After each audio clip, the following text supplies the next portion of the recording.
What if you tested every military leader in Civilization VII under the same conditions and compared how fast they can actually conquer the map? That's exactly what I've been doing. And today we're ranking the best military leaders in Civilization VII, but instead of just giving my opinions, I ran multiple test games with each leader using the same civilization, similar starting positions, and similar mementos to see who can actually snowball the fastest. Because ranking leaders in Civilization VII is surprisingly difficult. Unlike previous versions of the game, leaders can work with any civilization in antiquity now, which means that almost anyone can be powerful depending on how you play them and what civilization you pair them with. So to make this tier list as objective as possible, I separated the game into its two main playstyles, military domination and what I call SimCity expansion, building powerful empires clearing different legacy paths. This video focuses on the military side, because right now domination strategies are incredibly powerful. If you snowball early enough, you can often control most of the map before exploration even begins, making the rest of the game much easier.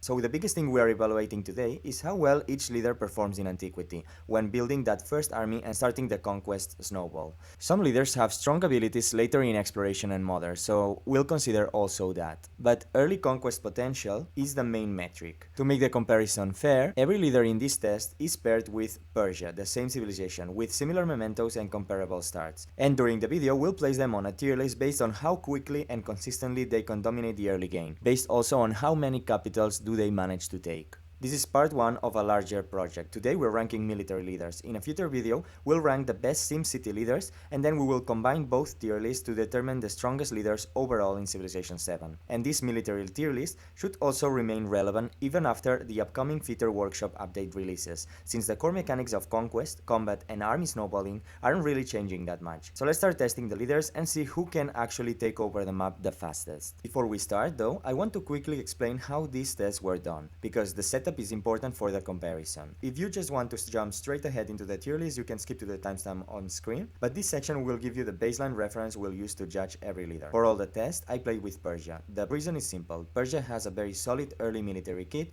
which makes it a good civilization for testing domination strategies. To establish a baseline, I first ran a control test game with a blank leader. I used Sayyida Al-Hurra, but intentionally ignored all of her abilities, so the game effectively plays like a leader with no bonuses. This lets us see what the standard domination game with Persia looks like without leader advantages. The starting mementos were Chandramasahena and Corona Civica, mainly to allow early conquest without being blocked by settlement limits. Some mementos might change slightly depending on the leader we're testing. For consistency, I read all starts until we had at least one cotton resource, which gives a reasonable strong but still realistic opening. The games are played on standard age length with quick speed. Quick speed is actually very useful for domination tests because unit movement stays the same across speeds. That means on quick speed you effectively have fewer turns to conquer, which makes the difference between leaders much more noticeable. So what does the baseline domination game look like? In this test run, the strategy was fairly straightforward. First, build 3 scouts and expand to 3 cities and 2 towns. Then recruit 2 additional army commanders and build a terracotta army to reach 4 commanders total. Meanwhile, one of the cities focused on Mausoleum of Theodoric and Oracle, which gives extra military attribute points. Combined with Persia's unique civic tree and the militaristic attribute point we'll get with our leader, that allows us to reach the military node that gives a free promotion to all commanders. For the first promotion, I chose mobility, which gives much better mobility and flexibility to the army. Once the army was ready, usually around 60% of the age, with several immortals, ballistas, and 4 commanders, the goal was simple. Start the invasion and conquer as much territory as possible before the age ends. With this blank leader setup, the result was conquering 1 full civilization, 1 capital, and most of their territory, with only a small attempt at the second conquest before the age ended, so I didn't have time for the second one.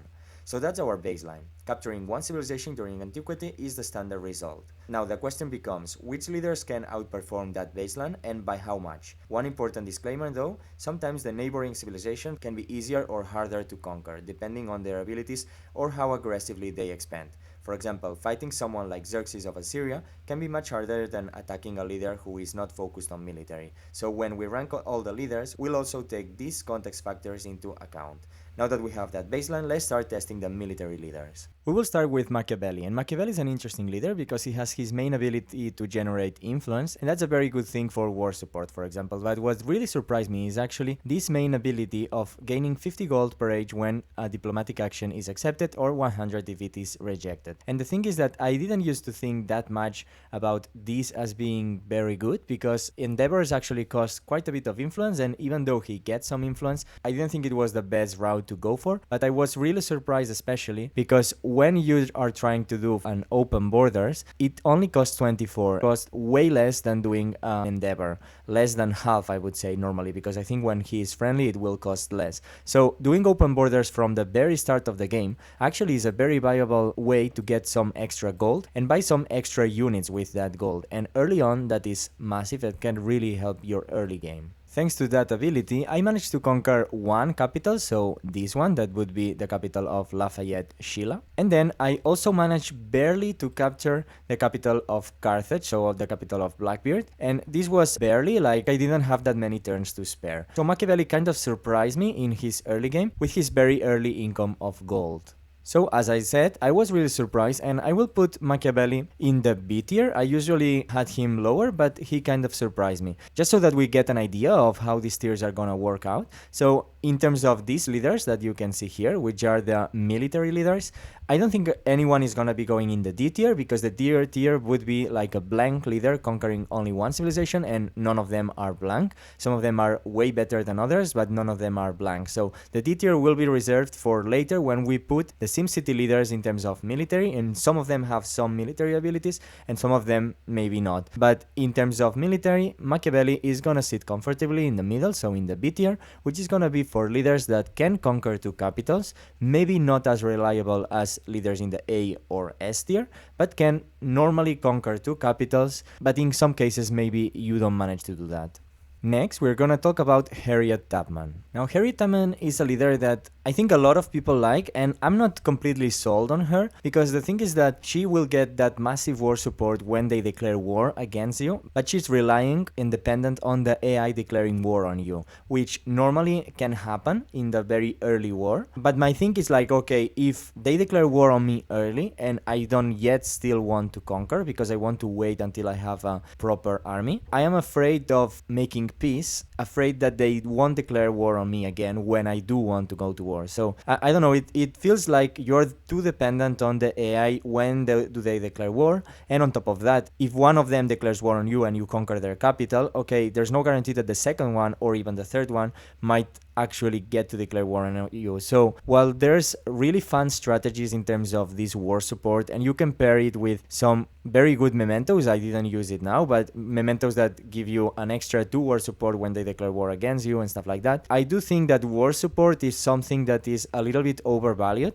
because in general the way that I like to play all these games is build a proper army, and then when I reach the 60% of the age, so with 4 commanders full of units and ballistas, then start to conquer. And normally I am snowballing the AI, like I am taking their capital in less than 10 turns, and then I'm moving towards the next AI. And the way that war support works is like, okay, with Harriet Tubman, if they give me the war support for free, it's nice, it's basically combat strength, which is really useful. But in terms of going more and sacrificing maybe mementos that give me combat strength like Chanda Masahena instead for extra 2 war support, like war support is valuable for long wars, and in general is not for what I'm going for. Like every war support point is very valuable if the war is lasting very long, the AI is investing a lot of influence into it, but normally in these kinds of optimal wars this is not happening. So I don't know, I'm a little bit torn between the ability of war support of Harriet Tubman, even though it can be crazy, because of course war support is effectively like 5 combat strength in her case, so it's very powerful, but I don't like the fact that you are dependent on that. So we did manage to take barely a second capital, and the first capital we conquered was Maya of Simon Bolivar, that was up here, but we ended up erasing him. So we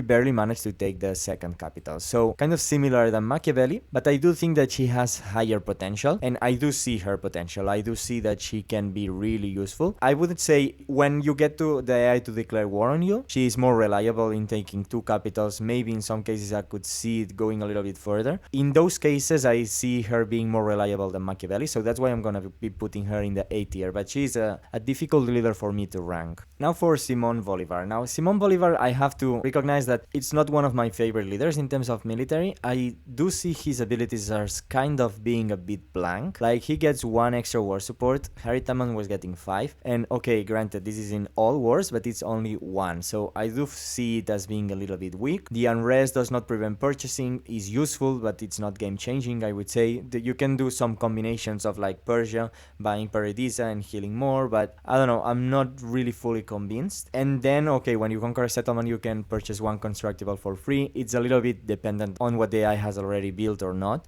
So yeah, it can be useful, but I wouldn't say it's game changing, and it does not help the ability to conquer, only the +1 war support, which, to be honest, with 1 militaristic attribute point you can already get. So I don't know, I think that Simon Bolivar is one of the weakest leaders in terms of military. So in this game, we did manage to conquer 1 capital from Lafayette, which is back here from the Mayans, and we were going for a 2nd capital of Harriet Tubman, but this game was kind of an insane game in terms of geography, so we managed to go all the way here and we conquered 1 capital, and then we were searching for the capital of Harriet Tubman. I conquered the settlements here across the sea, and I thought, okay, the capital must be near, but it wasn't even near, and look at this stretch of mountains. So I decided to go around, and it wasn't even here, so the capital was here, and even more stretch of mountains. So we didn't manage to get to the 2nd capital, but a little bit because of the abilities of Simon Bolivar, but also because of the insane geography of this map. So Simon Bolivar didn't manage to get 2 capitals. It was because of the map, but because of his abilities being kind of weak in my eyes, I do think that he is going to be a leader that's going to go in the C tier, which is going to be the tier for leaders that can, in some occasions, I think,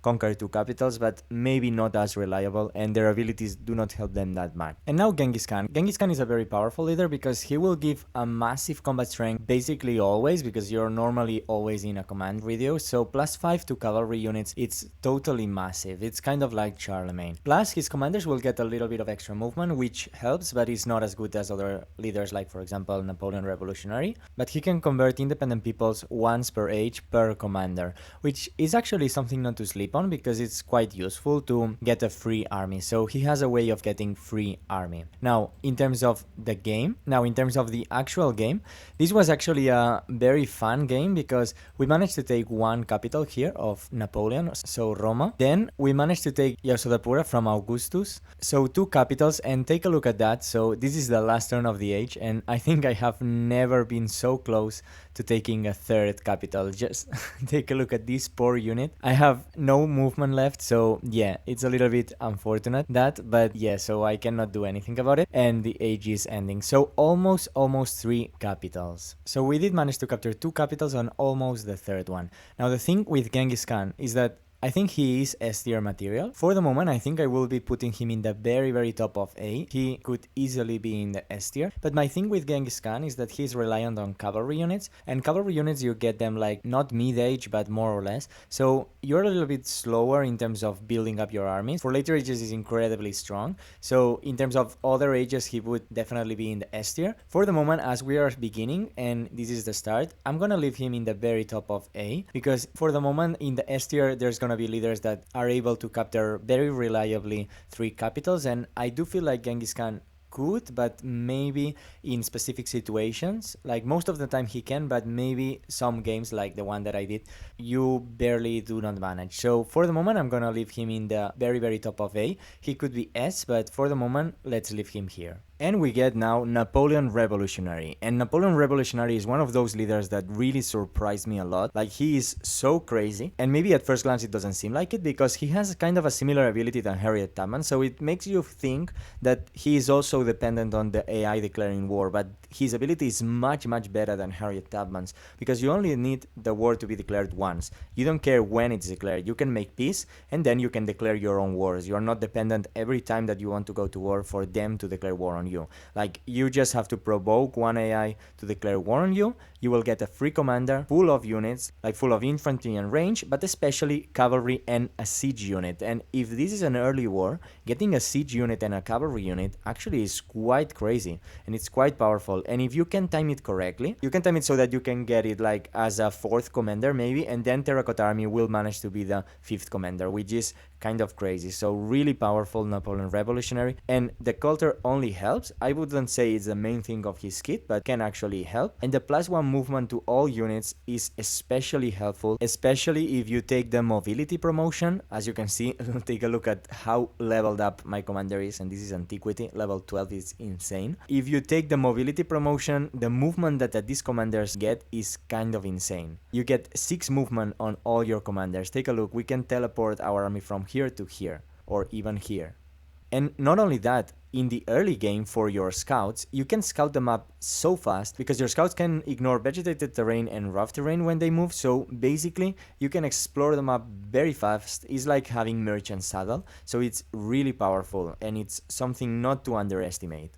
But the crazy thing here is that if you get declared war on you early, you can start to already level up your commander very fast. As you saw before, we get a very massive leveled up commander. 12 promotions in antiquity is insane because we have been fighting for the whole age. You can be fighting for the whole age, but be mindful that the first war doesn't mean that you will take the capital fast. It's just a war for experience. You are preparing yourself and then you start the snowball. I took this capital of Blackbeard, then I went all the way up here for Carthage capital, and I moved all the way across the map thanks to the Napoleon's movement, and I took Rome, so the capital of Simon Bolivar here, and even I took a second city. So it is insane the extent of things that Napoleon Revolutionary can do. So Napoleon Revolutionary managed to take 3 capitals, and I don't think it was because of that game. I think it's something that he can do pretty consistently. So 3 capitals is gonna be for S tier. So Napoleon Revolutionary is gonna be our first S tier leader, and I think it's one of the most underrated leaders in Civilization VII right now. The next one is gonna be Blackbeard, and Blackbeard is gonna be a different leader because I didn't think it was fair to judge him in military with Persia, so in the same way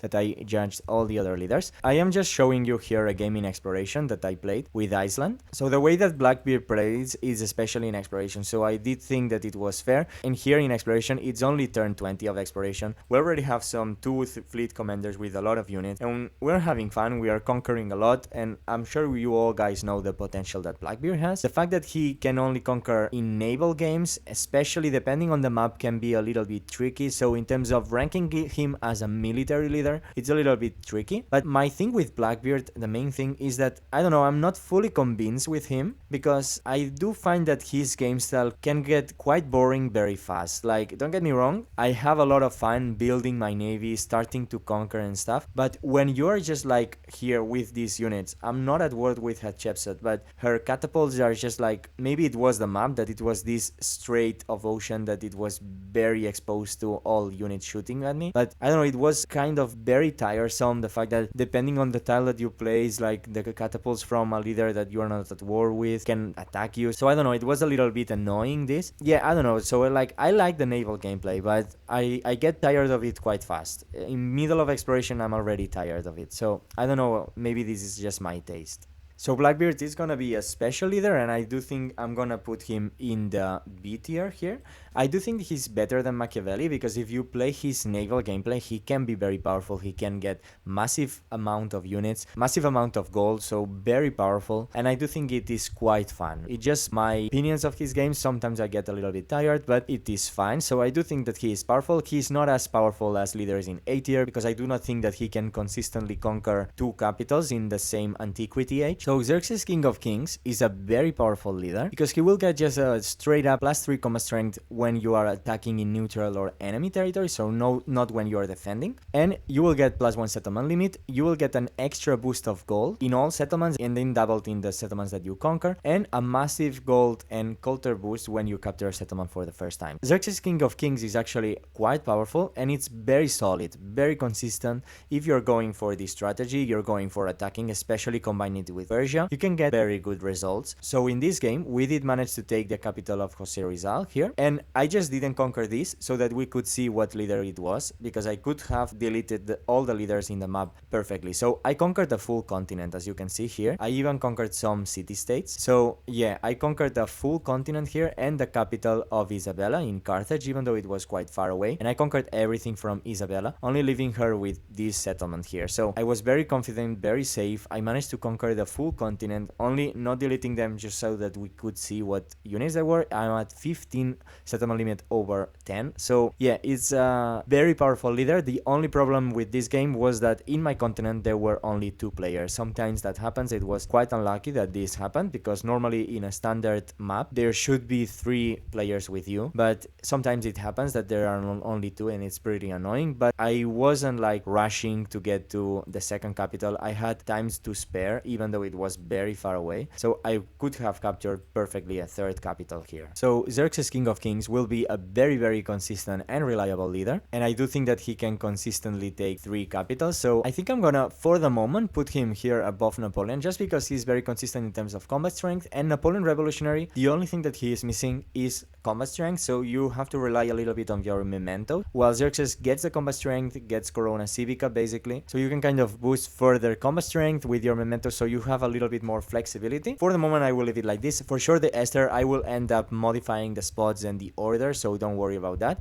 we will see it later. Amina will get +5 combat strength for all units when you are in plains and desert, and while this is a massive combat strength bonus and it can be really powerful, on top of that you can get extra gold, which is always useful for military.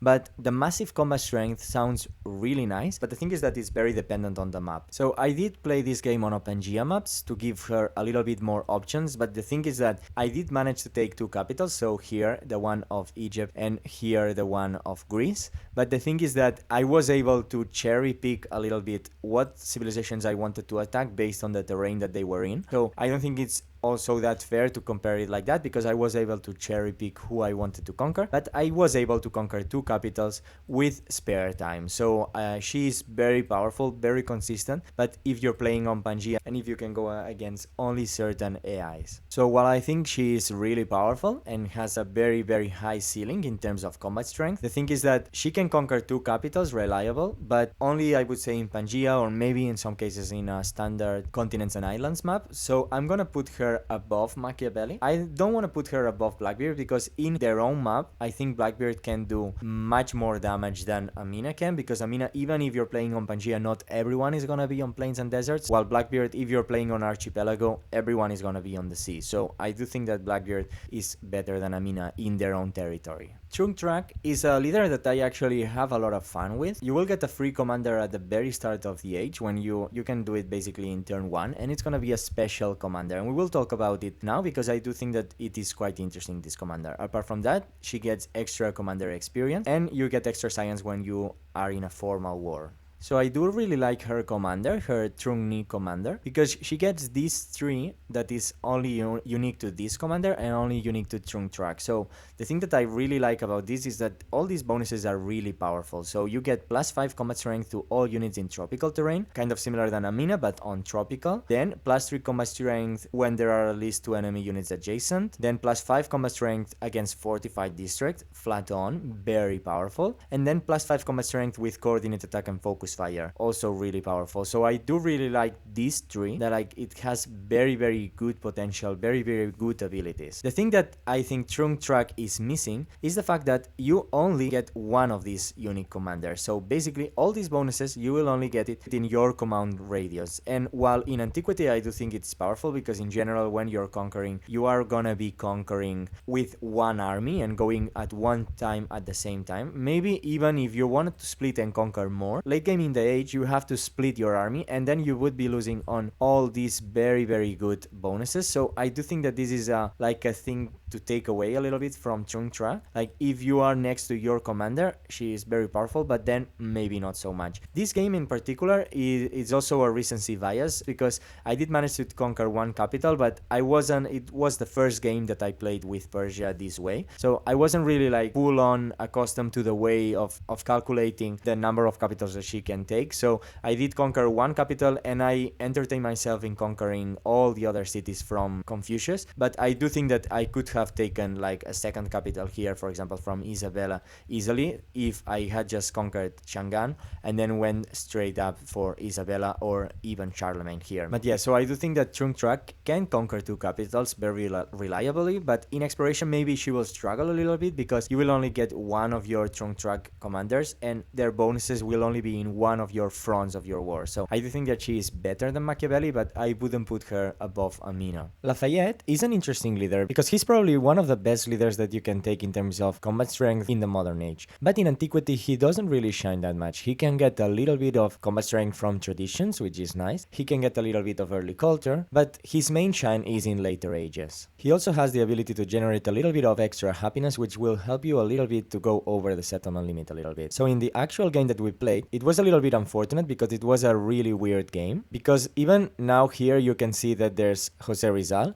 Jose Rizal is Tonga, so it's in another continent, so he's not really in my continent. So the only leader that was in my continent was Isabella, and I did manage to conquer all of the continent, the whole continent. I conquered her capital here in Carthage. But it was a really weird game because Ashoka was like somewhere up here, like very weird, almost to the North Pole in a random island. So I was searching for him the whole game. And finally in the last like 20 turns of the age, I met him, and just because he settled these two random settlements across the map. So I am guessing that his capital is here. But it was a very, very weird game. But the main thing of Lafayette is not so much of like what he can do in antiquity, it's his bonuses for later ages. So Lafayette will be kind of in a special place because in terms of antiquity he's not as good, but I will put him in the A tier just for his potential in later ages. So now both Friedrich, so I'm gonna talk about first Friedrich Baroque. So Friedrich will gain an infantry unit when you do a civic mastery, which in antiquity will be probably the mastery of mysticism for Great Stele or the mastery of discipline for Gate of All Nations, and then also a free unit when you construct culture building. So quite powerful. You'll get extra culture for codices in antiquity, and you will gain great works when you capture a settlement. So with Frederick, I decided to make something a little bit different because I do have a strategy with Frederick that is completely insane, and I'm pretty sure it's a record of the fastest culture win in modern. So I wanted to show you that instead of the classical Persia game. But he can be really powerful in antiquity with the rushing of free army in general. Getting free army from a leader is always something that is gonna be very good. We saw it with Napoleon Revolutionary, we saw it with Gengis Khan, so it is something that can be really powerful. But I wanted to show you, just look at the minimap, like the level of conquering that Frederick can do. We are at 53 out of 24 of settlement limit, so completely insane. Thanks to his ability in modern is very useful, that you, when you conquer a settlement, you gain a free artifact basically in modern, so you can get a very, very fast culture win, and it is turn 3, and next turn I'm gonna be getting the win, because in this turn 3 I already have 12 artifacts and only conquered 3 more settlements, which are pretty easy to do, like for example this one or even this one, and then immediately start doing the World's Fair and just finishing the game. So Frederick has very, very high ceiling, very high potential, and it's very, very fun to play with. If you haven't tried this strategy of trying to get the fastest victory in modern, it's very, very fun to do, and you can conquer the whole map. So Friedrich is really, really interesting, really good. So it's definitely, I would say, in the A tier material, because he can, I think, in antiquity consistently conquer 2 capitals, maybe in some cases even more with the free army that he can generate. And I do certainly like him more than Harriet Tubman. Now, in terms of their potential for modern, Friedrich has a very fun strategy with this modern thing of artifacts. Lafayette is probably the best modern military leader. He can get crazy bonus in terms of combat strength in modern, so I do not think it would be fair to put him above Lafayette, but in antiquity, he's better than Lafayette. But ranking them purely on their difference as modern civs, I would say Lafayette is better, and the other Friedrich is also very good, very, very good also. But as he doesn't have that potential for modern, maybe I would put him a little bit behind the other one. And here a leader that I really like, and I do feel like he just like holds on to the top ranks and doesn't let go. Like he has been on the top ranks from the beginning, and even though city-states have been nerfed and a lot of people have been downplaying him, he's still crazy powerful. And even in this tier list, like I was purely ranking the military side, so I was like, okay, maybe it's not as good as other leaders because you do not have that many city-states in antiquity, so he's not as fast. And then when you start a new age in modern, for example, you do not get all the city-states immediately, so it's not like you have the massive combat bonus from the very start, so you have to wait a little bit. So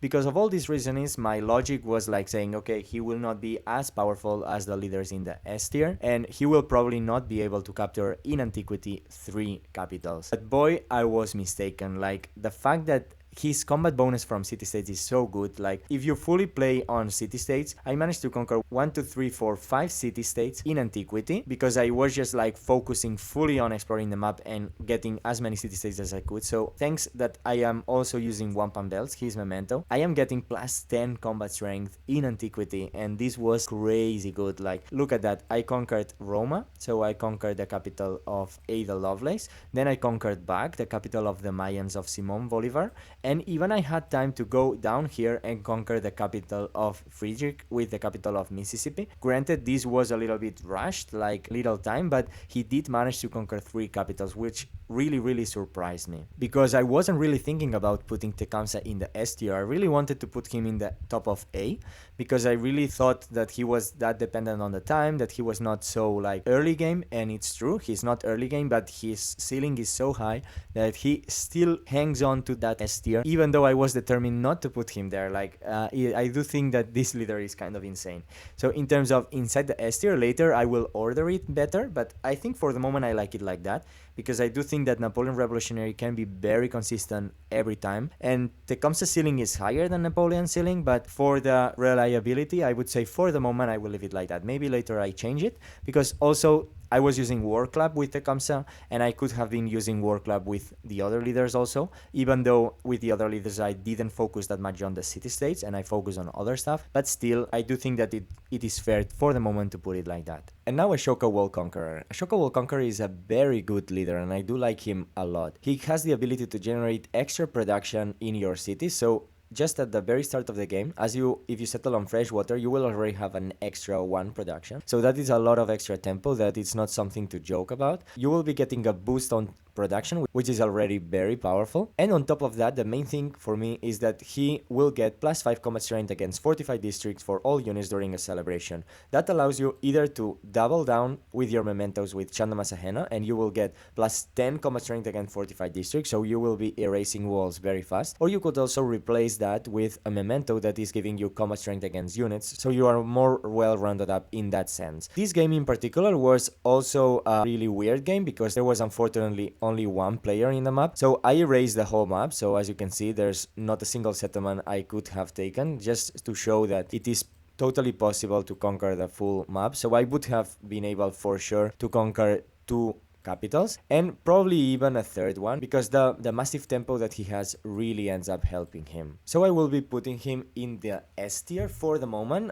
This one is one of the decisions that I am not so sure about, because I could see him either going in the last of S tier or top of A, because maybe he's not as reliable in terms of his combat strength as other leaders in the S tier, but he is very powerful and he gets that early tempo, which I do feel like he deserves for that to be in the S tier, but I could also see it going into the top of A, for example. And now Augustus. Even though Augustus is not considered a military leader, I did think it was fair to put him here, because he's quite powerful. He will get early production, which is really good, but also his ability to purchase buildings in town and culture buildings in towns can actually snowball you in the early game, but especially the production, I do think that it helps a lot this strategy of military. And it really shows, to be honest, because I did manage to conquer 2 full capitals. So I did manage to conquer here Pataliputra from Ashoka, and also Carthage from Isabella. The thing is that the age ended quite fast, because by accident I eliminated Ashoka. So when you eliminate a player, the counter increases. So the age ended up ending quite fast, but still I was able to conquer all the way across the map the capital of Isabella. So I did really like that. So even as a non-military leader, I think Augustus is so good and so solid with his ability to purchase all the buildings in towns. Like, you can have a very solid game and still conquer a little bit. So especially if you combine it also with other civilizations like Rome and stuff like that, I do think that Augustus is someone not to sleep on, actually, even in terms of militaries. I would put him in the B tier, surprisingly above Simon Bolivar, because I do think that even just his production bonus is already better than the war support. Maybe it will be a little bit controversial, but I will put him in the top of B. He's such a well-rounded up leader. I do think that maybe it deserves to be here. Maybe it's a little bit biased of the SimCity rating that I'm gonna be giving him, but I think I will be putting him here in the top of B as a military leader. SimCity it will be much higher. Now Charlemagne is an actually really crazy leader, so very powerful. It's a little bit the same situation with Gengis Khan. He is based on cavalry, so in terms of antiquity, maybe the ability will come a little bit later in the age, so maybe he's not as fast as leaders like Napoleon, for example, but his ability to generate free army is actually insane, and I do think that this one is better than the one of Genghis Khan, because you can actually generate cavalry units. Still only kicks in like middle of the age, so still you cannot build, I would say, like your massive army at 50% of the age fully from this. It can help, but not only from this. And then you can get +5 combat strength for cavalry units, which is crazy good in exploration. Like Charlemagne in exploration is just steamrolling the AI, just getting a +5 boost overall to all your military units. So I did really like that. In terms of, as he is not as fast, so I did manage to conquer here back from Simon Bolivar, and I did manage to conquer the capital of Napoleon here from Seor Arbeol. Again, it's one of these games that there wasn't a third leader, unfortunately, kind of similar than the one of Xerxes King of Kings. Maybe I wasn't like as confident and as consistent as the one of Xerxes. So with the one of Xerxes, I felt like I could conquer everything. I was entertaining myself on conquering every little thing because I just had the time to spare. With this, maybe I didn't have as much time to spare because he's not getting the bonus from very early first turns. But if we are taking into consideration the exploration potential, he's definitely one of the best leaders in the game. So I do think that he deserves to be in the S tier. Now, regarding where do I place him, remember that later I will maybe change some stuff here, especially in the S tier. But I think he is more consistent than Ashoka, he's more consistent than Tecumseh. And now here, he's not as fast as Napoleon, but I do think that he's more consistent later ages. In exploration and modern, he's one of the best leaders. His +5 combat strength is not the highest, but it's just like from very early on first turn. So I do really like that. It's not like Lafayette that you have to wait till you get some traditions. I am tempted to put him here above here. This is not only for antiquity. If it were for antiquity, probably Napoleon would be in the top. But as it is not only for antiquity, also for later ages, maybe I will reorder it later, but for the moment I will leave him here in the top of S. And well, we're gonna rank Sayyida Al-Hurra actually, even though she's not a military leader, because I also thought that it was fair to rank her as a military leader because she's very focused on getting naval units, so I thought, why not? Let's see how far does she get. Of course, she will not be as good as Blackbeard, for sure, because Blackbeard can gather like a free army and can gather a lot of gold and stuff, but I thought that she would be still powerful. But the thing is that I wasn't really that surprised with her. Like, the same problems that happen in naval maps for Blackbeard applied here for Sayyida Al-Hurra, and we did manage to conquer the capital of Blackbeard actually. So going up against a naval domination against Blackbeard is actually a feat, so we did manage to get his capital, so I'm happy about that. But I don't know, something about the naval combat in antiquity makes it feel very exhausting, very tiresome. Like you get tired from it so fast, because also like you don't get naval commanders in antiquity, so you can only attack from one tile away. So basically with this ballista I could only attack it with 3 units, and this one it's already good, but imagine I am attacking this tile only with 1 unit. I don't know, it's slow, it feels bad. So I don't know, it feels like in exploration you will get the full potential. But yeah, so I only managed to conquer 1 capital. So because of that, I think Sayyida Al-Hurra is not gonna be as good as Blackbeard, but still I think it deserves to be in the B tier, because if you take into consideration later ages, she will be much better with naval commanders and stuff like that, while Simon Bolivar will kind of stay the same a little bit. So I do think it's fair to put her here in the B tier. With Lakshmibai, we have a similar situation than Trung Trac, that unfortunately I think it's the second leader that I did this type of gameplays with. So it's like the recency bias that I wasn't playing like to the full extent that I was trying to conquer 2-3 capitals with all the other leaders. So with this one I was already quite satisfied with conquering 1 entire civilization, not only the capital, but still she was really powerful, and we all know that she can do crazy combinations with city-states. You can like provoke and incite raids in city-states so that they can get a lot of units, and you can incorporate them and keep all of those units. So while in theory the potential sounds amazing, the thing is that all these city-states are normally getting like, first of all, they are not getting cavalry, but for Persia is okay. But the thing is that if they are getting spearmen, sometimes you cannot upgrade those spearmen to immortals until you get the last promotion of immortals, which is a little bit clunky in my opinion. So sometimes you're getting a massive army, but you cannot get your unique units, which feels a little bit bad. But still, we did manage to conquer, as you can see here, one full capital and all the other cities. I do think that I could have captured easily another civilization, so probably either here, Egypt, or go a little bit more across the map. But it was also a weird map because people were very far away from each other. Apart from Trung Trac here, all the other leaders were kind of far away. But still, like, I think I would have managed to conquer two capitals easily. And if you play with this thing of city-states with Insight Independent, this can be actually quite insane because they can gather lots of army. Of course, this one is the crisis one, but I cannot incorporate it. But you get what I mean. Like, you can gather massive army with only the city-states. So it's another one of these leaders that can guarantee like a free army, and free units are always good. Because of that ability to generate free army, I think she deserves to be in the A tier for sure. Even though in this game we didn't capture two capitals, I do think that she can easily do that. In terms of how good she is, I think I will put her higher than Harriet Tubman. And I do also feel like she's better than both Friedrichs. The army that she can generate is massive. In terms of antiquity, she's probably better than Lafayette. But considering maybe the potential for later ages, Lafayette will get the combat strength that is gonna be very reliable in later ages, and maybe the ability of generating free army of Lakshmibai in exploration and modern is not gonna be so useful because you're already gonna have that army. So yeah, I do think that maybe in terms of overall ages, I will put it like this. And we get to the MVP of early domination. Even though actually I see it now, it's not a military leader, which is kind of insane, but he is probably the best rush for military in antiquity. If you saw one of my latest video where I fully analyze the potential that he has, it's totally insane. He can gather so much combat strength. You can gather 6 sanctions very early in the game, and you can actually walk around with +6 combat strength to all line units with no extra conditions apart from the sanctions. So it's when attacking, when defending, in your territory, in enemy territory. On top of that, you generate massive gold income, and especially if you're combining with the Memento del Arte de la Guerra, but you don't actually need it. You can use other mementos that give you extra combat strength, like the one of getting combat strength for units under 50% of HP. I think that could be very useful. But yeah, he is insane, and if you saw my latest video, you probably have already seen that, but he did manage to conquer 4 capitals. And the funniest thing is that here is one, here is another one, here's another one of Kumai in this case, and here all the way across here, another one. And the funny thing is that I had like 12 turns remaining after I captured this one, and with the mobility promotion, if the capital of the next player, which would have been Frederick, would have been a little bit more closer to me, probably I would have even tried to push for the 5th capital, which is totally insane. So yeah, I was really surprised with this Napoleon.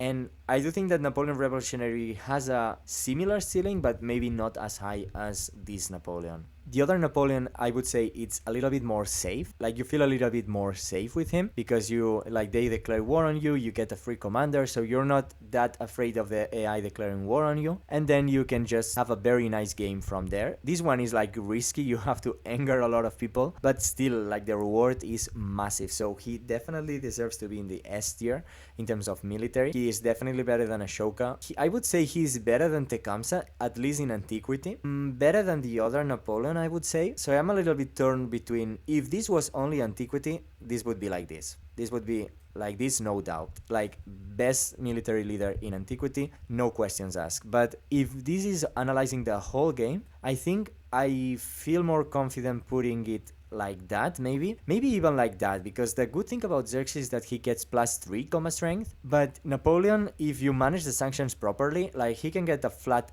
+6 combat strength and +7 in exploration if you gather the sanction from the city-state. So yeah, very powerful. The fact that he can go around with +6 consistent combat strength, not only when attacking like Xerxes, but also when defending. So I do think that he is very powerful. And although leaders like Lafayette can gather more combat strength, or Tecumseh can gather more combat strength in modern, it's not immediately from the first turn. And I think that's what makes the difference, because if you're trying to get a very fast win, especially in modern, or getting a very fast conquest in exploration, having those bonuses from turn 1 actually help a lot, and it's something that Tecumseh and Lafayette cannot do, for example. So I do think I will be putting it like that for the moment. And finally, the new leader, Gilgamesh. So Gilgamesh is obviously really good, and people like to play him to gather lots of allies and stuff. And I do think that that is very powerful, and it unlocks a very powerful combinations in terms of military, that you can get your endeavor of military, so getting +3 combat strength, basically once for every ally, so you can gather massive combat strength. But the thing is that if you're allied with so many people, then who are you attacking? So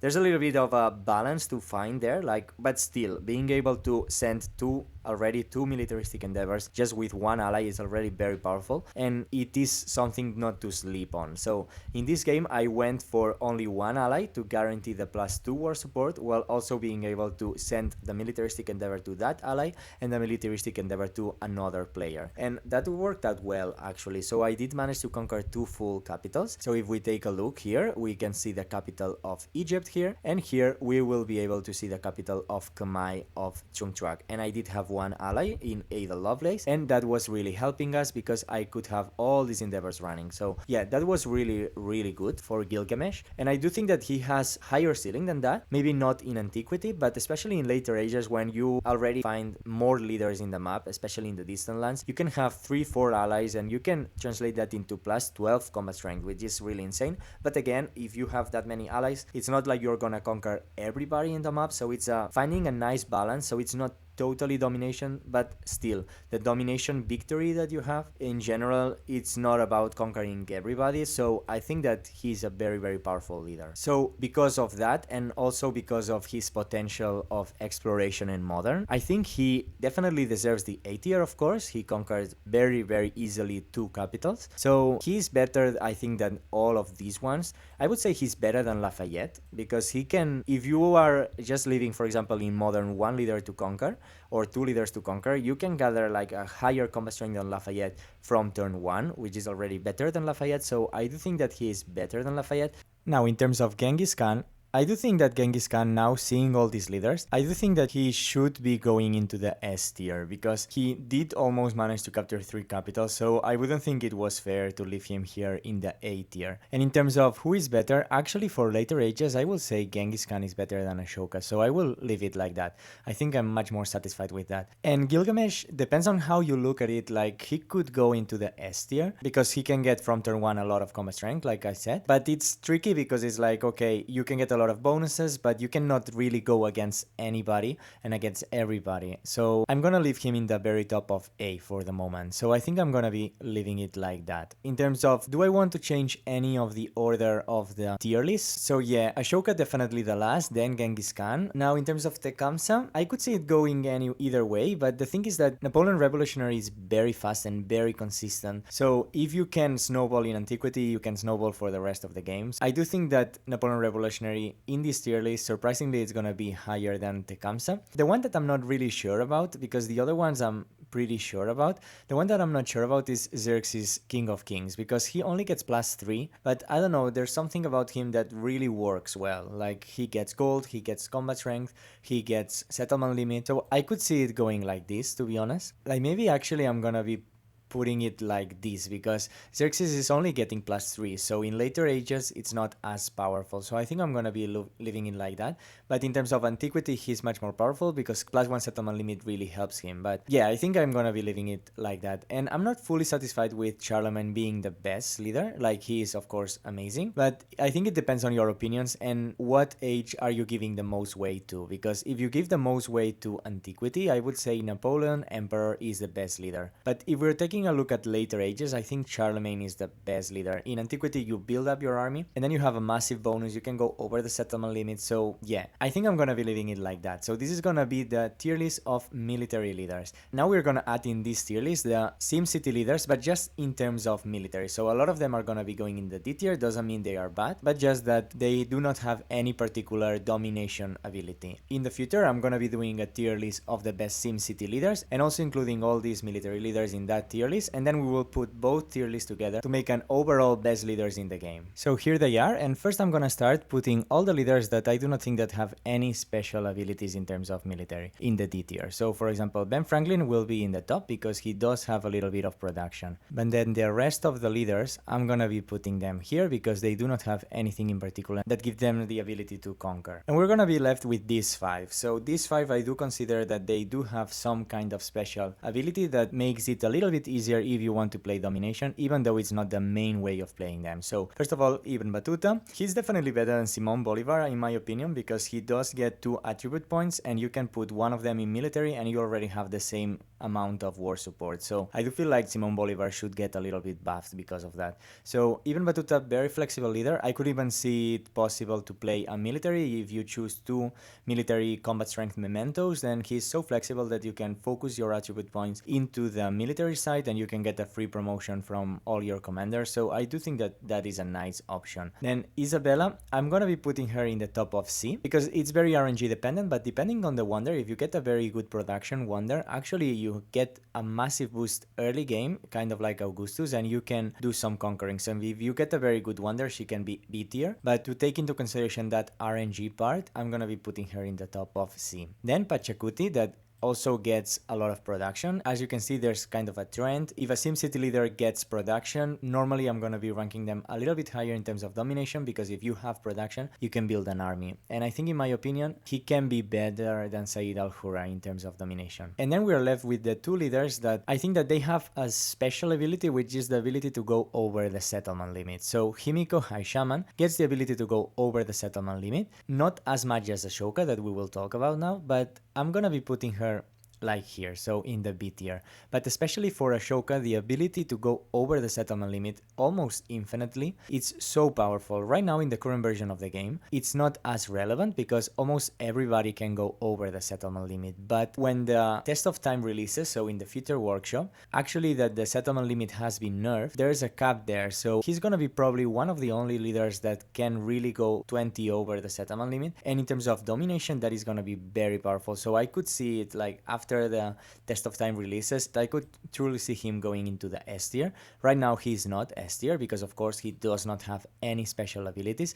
And right now I wouldn't say he's A tier either, but I'm gonna put him here for the moment because right now everybody can go kind of over the settlement limit, so he doesn't shine because of that. And I'm telling you, like, don't sleep on him, because when you play Test of Time in terms of domination, you're gonna be wishing that you have some kind of ability like him to just go over the settlement limit, because the domination victory is gonna be based on points, and if you have a lot of settlements, you have more points, so it's kind of a faster win. So don't sleep on Ashoka. But that's gonna be the official tier list of the channel, so this is gonna be the official tier list in terms of domination. Let me know in the comment section if you disagree with anything. There's so many leaders, so many decisions I have had to take. It's only natural if you disagree with something. Let me know in the comment section and we can talk about it, and maybe I can change my mind. And yeah, I hope you guys enjoyed this video, and if you enjoy this kind of content of analyzing, doing tier lists, but studying every leader, every civilization, and finding maybe strategies that and doing a high analysis of every aspect of the game, then consider subscribing. And if you want to see, for example, the tier list that I did of the best mementos, that I think there's very interesting stuff there, then you might want to watch this as your next video. So